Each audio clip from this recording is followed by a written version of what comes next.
dry sort of a winter for you horticulturalists. Yes, and a lot drier up in North Canterbury and Amberley than what it's been down here. We had 30 mils of rain up there, would it be a week or two ago now, so it's been that dry up there. You could almost call that a drought breaker, but it's still not enough to help a lot of the sheep farmers and people out there but it's made a big difference with our winter crops. We're looking at having to get the irrigation going again up there, even at the start of June, which seems absolutely ridiculous, but things were just too dry. Are the soil temperatures okay to put water on? Oh, they're low enough, but when you've got plants sitting in pretty dry ground, they're not going to get much nutrient uptake, and that was my biggest concern, is the nutrient uptake, and I'm loath to put water on at that time of the year, but they still needed something to continue growing.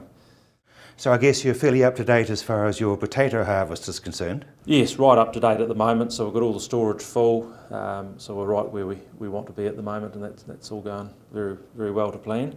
And they'll be coming out of the ground pretty clean? Yes, yeah, we dug a few last week while it was a bit warmer, and the conditions are very good, so it's a big turnaround from last year where we were out there in the worst conditions I can ever recall, trying to dig potatoes and working at night when it was almost good enough to dig. You just had to get out there and go for it, and working at night, it was a bit silly, but we just had to do it when conditions were good enough to actually get the harvester through.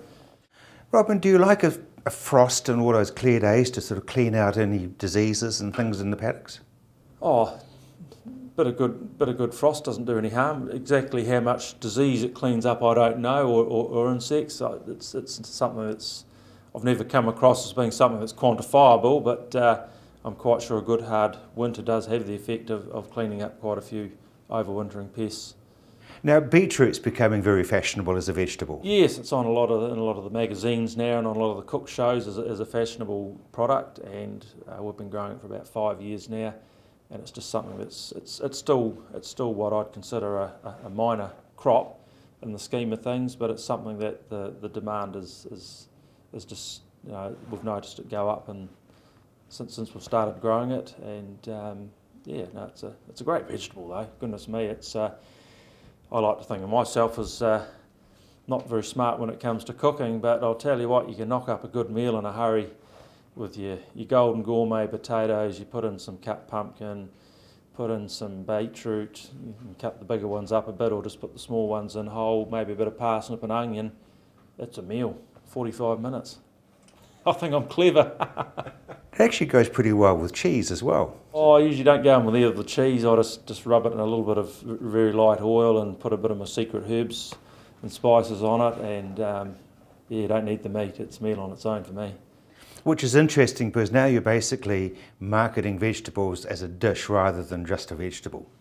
Yes, that's kind of the theme where we're going nowadays. I guess that everyone's going down that track, is you're not just buying a vegetable, we're trying to look at it as a meal solution when it comes to that end. So having an image of what it can look like when it's cooked, and a few tips on how to get it that way, because it's easy to assume that everybody knows how to cook, but we've even got someone in our house, believe it or not, that is not all that up to speed on the cooking side of it. And we've got the other extreme as well. We've got someone who's very capable in the kitchen, but just shows you can't assume that everyone knows how to do a lot of the basics in the kitchen. So a few basic pointers on the packaging, I think, goes a long way to people having a good experience. Because you slip little recipes inside your box of baby golds and things. Yes, well, that's something we've deliberately done there, is have an image of a style of cooking that looks quite attractive, and something that's quite simple to do. So we've got the picture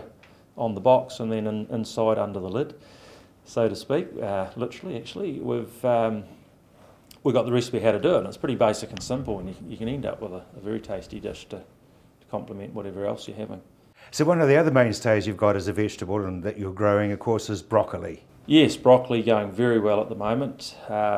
It was very affordable for everyone to buy there through the last part of May, early June, due to the warmer than normal weather we had during that time.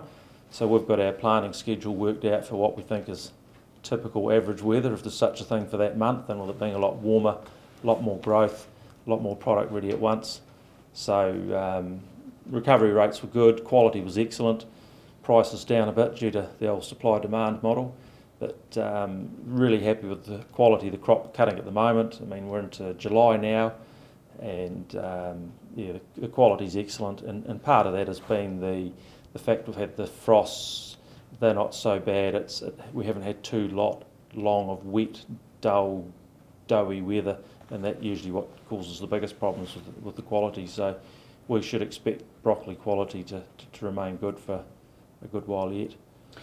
And it's interesting that you're actually talking to the people you supply who are then supplying to the public about what they want, and it's a bit of market research, I guess. Yes, well, Foodstuffs had their annual expos get-together meeting with where they bring their produce managers and store owners in to have a bit of a catch-up. That's Foodstuffs South Island, we're talking there.